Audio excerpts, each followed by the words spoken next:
Caro presidente dessa sessão, o senador Romero Jucá, colegas senadoras, senadores, telespectadores da TV Senado, ouvintes da Rádio Senado, convidados que assistem a esta sessão nas galerias ou na tribuna de honra. Obrigada pela presença de todos aqui. Nós estamos num ano eleitoral e a imprensa diz que a cada período eleitoral ressurgem iniciativas parlamentares no sentido de mudar as regras do jogo. É que a gente aprende e faz o caminho ao andar. Então, a campanha nos dá algumas indicações de como fazer. E é o que eu estou vivendo agora, aqui nesta casa, numa primeira experiência parlamentar, é de observar o nosso cenário político e, por isso, apresentei um projeto de lei que será submetido à apreciação amanhã, aliás, mais precisamente, uma proposta de emenda constitucional, uma PEC, que será apreciada amanhã na Comissão de Constituição e Justiça e que trata da desincompatibilização dos detentores de mandatos executivos para disputarem eleições. O que nós estamos observando, e isso vem desde que reeleição foi, nos anos 90, aprovada no Brasil, e a reeleição, ao permitir que o governante fique no seu cargo até o dia da eleição, cria uma desigualdade na competição eleitoral extremamente danosa para o processo democrático. Pelo menos é o meu modesto entendimento na observação desta realidade. Porque não adianta dizer que o candidato, seja governador, presidente da República ou prefeito, só vai fazer campanha nos finais de semana. Quer dizer que ele, quando está tendo a visibilidade de ocupar todos os espaços da mídia para um ato oficial como governante, presidente ou governador, ele deixa de ser candidato. É inacreditável. Portanto, esta minha PEC, a proposta de emenda constitucional, de minha autoria, tramita nesta casa, exige o afastamento antecipado do cargo para presidente da República, governadores e prefeitos que concorrem à reeleição. A proposta inicial prevê o afastamento por 4 meses antes do pleito, como forma de evitar o desequilíbrio no processo eleitoral e o uso indevido e inadequado da máquina pública para fins eleitorais. Eu lembro perfeitamente bem, porque era jornalista à época, e o então eleito, depois presidente Fernando Henrique Cardoso, era postulante quando se discutiu a questão da reeleição. E o primeiro ponto argumentado era exatamente esse, do risco do uso da máquina pública pelo candidato à reeleição. E não deu outra. Naquele momento, o que a realidade posterior veio mostrar é que há esse desequilíbrio. Seria uma forma, nessa PEC, de acabar, ou pelo menos de diminuir as vantagens políticas nas disputas eleitorais, que no caso de candidatos à reeleição são maiores e injustas até em comparação àqueles que disputam as eleições pela primeira vez. Ao alterar a redação do parágrafo 5º do artigo 14 da Constituição Federal, estamos permitindo melhorias em relação às práticas públicas. É a atitude, a meu ver, mais adequada ao regime democrático, que deve ser mais transparente, mais equilibrado para o melhor exercício da atividade pública. Deve, por isso, estar sempre focada nos interesses sociais, sobretudo na hora do voto, na hora da escolha do candidato, do representante. O relator dessa proposta de emenda constitucional, para minha felicidade, é o senador Luiz Henrique da Silveira, ex-governador de Santa Catarina. Considera a iniciativa pertinente e reconheceu no seu relatório a necessidade de ajustes no atual modelo. Todos sabem que é muito difícil e raro um candidato à reeleição sair derrotado nas urnas. O atual sistema, lamentavelmente, não colabora para a diversificação dos cargos do Executivo ou a renovação, para o rodízio político extremamente saudável em qualquer democracia avançada focada no desenvolvimento sustentável. os menos poderosos ou os marinheiros de primeira viagem da política ficam inevitavelmente em desvantagem nas disputas eleitorais. Isso é muito ruim para os novos aspirantes políticos. Os candidatos ao primeiro cargo eletivo não têm acesso à estrutura financeira nem institucional daqueles que já estão no poder controlando a máquina. Como disse o relator dessa importante matéria, o viés do poder no voto é fato e nada o demonstra melhor que os resultados eleitorais na vigência da reeleição. A emenda apresentada à PEC 48 de 2012 altera o prazo sugerido para afastamento do cargo. Em vez dos 4 meses anteriores ao pleito, o relator, com um bom senso de oportunidade e realismo, o senador Luiz Henrique, acha importante que a renúncia ao cargo ocorra, ou a desincompatibilização, ocorra a partir do primeiro dia útil após a homologação da candidatura à reeleição. Segundo ele, antes da decisão das convenções, não há sequer expectativa razoável de candidatura.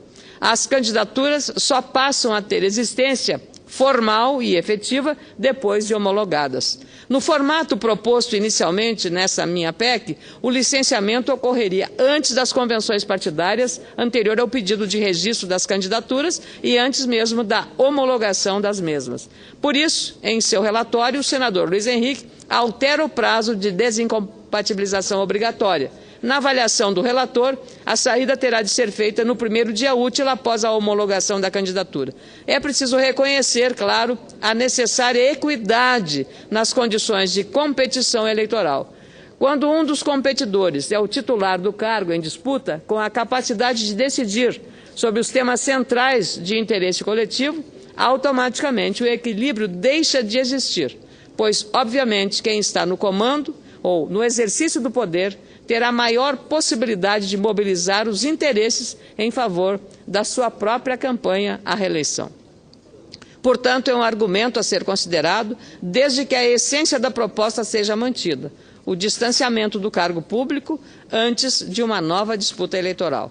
Desde a aprovação em 97 da reeleição para cargos do Executivo pelo Congresso Nacional, a chance de reeleição tem garantido uma vantagem política a todos aqueles que buscam a renovação do mandato. Com isso, os candidatos à reeleição garantem também exposição natural a todos os atos que praticam, sejam eles prefeitos, governadores ou presidente da República.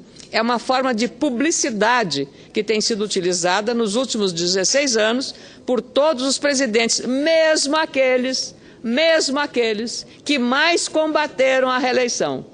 Mesmo aqueles que mais combateram a reeleição estão usando clara e descaradamente o processo o uso da máquina pública em benefício próprio. E com muita alegria concedo a parte ao senador Pedro Taques. Parabéns, senadora Ana Amélia, pela fala e pela proposta de emenda.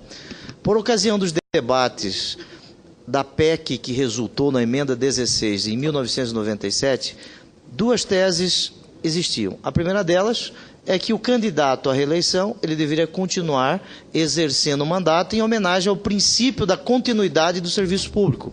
Aliás, o vice-presidente da República hoje, ou então o constitucionalista Michel Temer, no seu livro Elementos de Direito Constitucional, ele defende o princípio da continuidade do serviço, depois, assim, sem a necessidade de desincompatibilização para disputar a reeleição. Só que no Brasil isso não colou. Não colou. Infelizmente, aquele que se encontra no exercício do poder, ele abusa do poder. Isso é fato. Abusa sim. Como é possível você diferenciar? Durante o dia é presidente, governador e prefeito, durante a noite é candidato. Porque aquele que exerce o cargo executivo, ele tem a chave do cofre, ele tem a caneta, ele pode mudar realidades.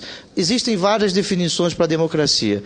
Uma muito interessante que diz o seguinte: democracia é igualdade de oportunidades, é o mesmo ponto de largada. Aquele que disputa a reeleição, ele já está bem na frente, ele não tem o mesmo ponto de largada, nós estamos dificultando aí a igualdade de todos perante o processo democrático. Esse é um tema que merece uma reflexão nossa, como a reeleição. A nossa história constitucional nunca foi favorável à reeleição.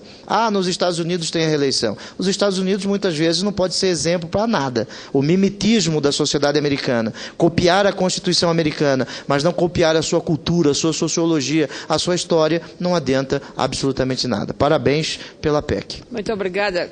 Copiar, sobretudo, o comportamento e o rigor no uso do recurso público e também dos procedimentos legais na observância da lei e da própria Constituição. Obrigada, senador Pedro Taques, pela valiosa colaboração que eu gostaria de ter integrado e anexado a esse pronunciamento modesto.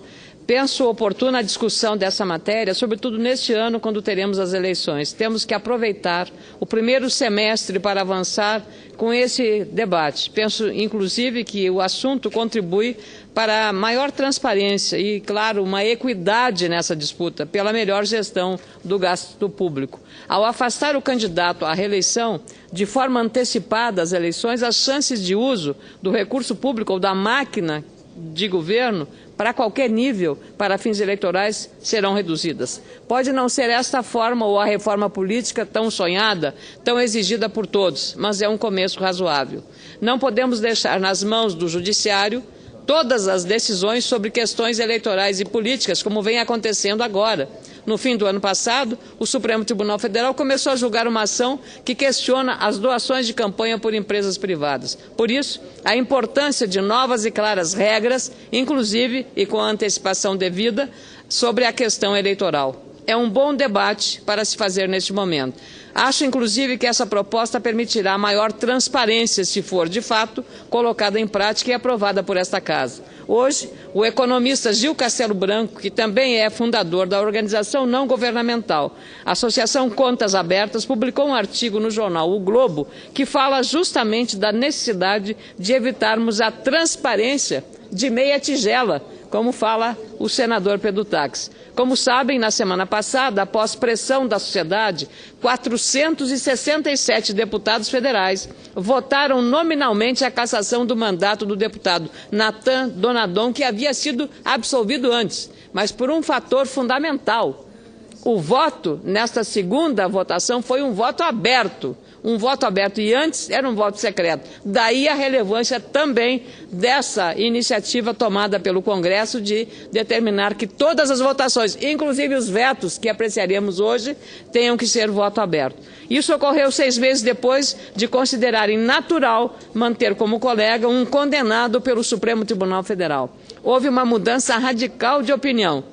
Como escreveu Gil Castelo Branco no artigo, a inversão do comportamento não ocorreu pelo florescer repentino das consciências dos nobres deputados, mas sim pelo medo da opinião pública nessas eleições. Esse fato que lembra a frase de um juiz americano, Louis Brandeis, proferida há mais de um século: a luz do sol é o melhor dos desinfetantes. No Brasil, leis recentes ampliaram a transparência da gestão pública. A Lei Complementar 131 de 2009 obrigou a União, estados e municípios a publicarem suas contas na internet. A chamada Lei de Acesso à Informação, Lei 12.527 de 2011, permitiu que qualquer cidadão faça solicitações ao Estado e este seja obrigado a respondê-las ou negá-las por escrito. Na prática, porém, obter esclarecimento na administração pública, muitas vezes banais até, ainda é um dilema, é uma dificuldade, é uma pedreira que tem que ser transposta. Cito, por exemplo, o caso do Ministério do Desenvolvimento, Indústria e Comércio Exterior, e do Banco Nacional de Desenvolvimento Econômico, BNDES, também citado no artigo, que consideram confidenciais as condições do financiamento de 1 bilhão e 600 milhões de reais que o Brasil concedeu ao governo de Cuba para a construção do Porto de Mariel. O valor repassado ao governo cubano é 3 vezes maior do que todos os investimentos em 2013 da companhia Docas, responsável no Brasil por administrar 18 dos 34 portos brasileiros. Somente em 2027, 2 anos antes do prazo final para a quitação da dívida, é que a sociedade brasileira conhecerá os detalhes e os termos desta operação misteriosa e secreta feita pelo BNDES. Portanto, ao defender essa proposta, a PEC 48, de 2012, estamos de fato em busca de mais transparência. Neste caso, transparência eleitoral, justiça eleitoral, equidade eleitoral. Os homens públicos precisam se adaptar aos novos tempos. Internet, redes sociais, imprensa em tempo real e todo tipo de comunicação instantânea estão disponíveis e acessíveis a qualquer cidadão em qualquer canto. Todos podem questionar e reavaliar os rumos das políticas públicas. Resta a todos nós, homens e mulheres públicas, escolhermos por aquilo que é mais coerente e condizente com as reais necessidades da população e dos eleitores. Colocar o interesse público em primeiro lugar.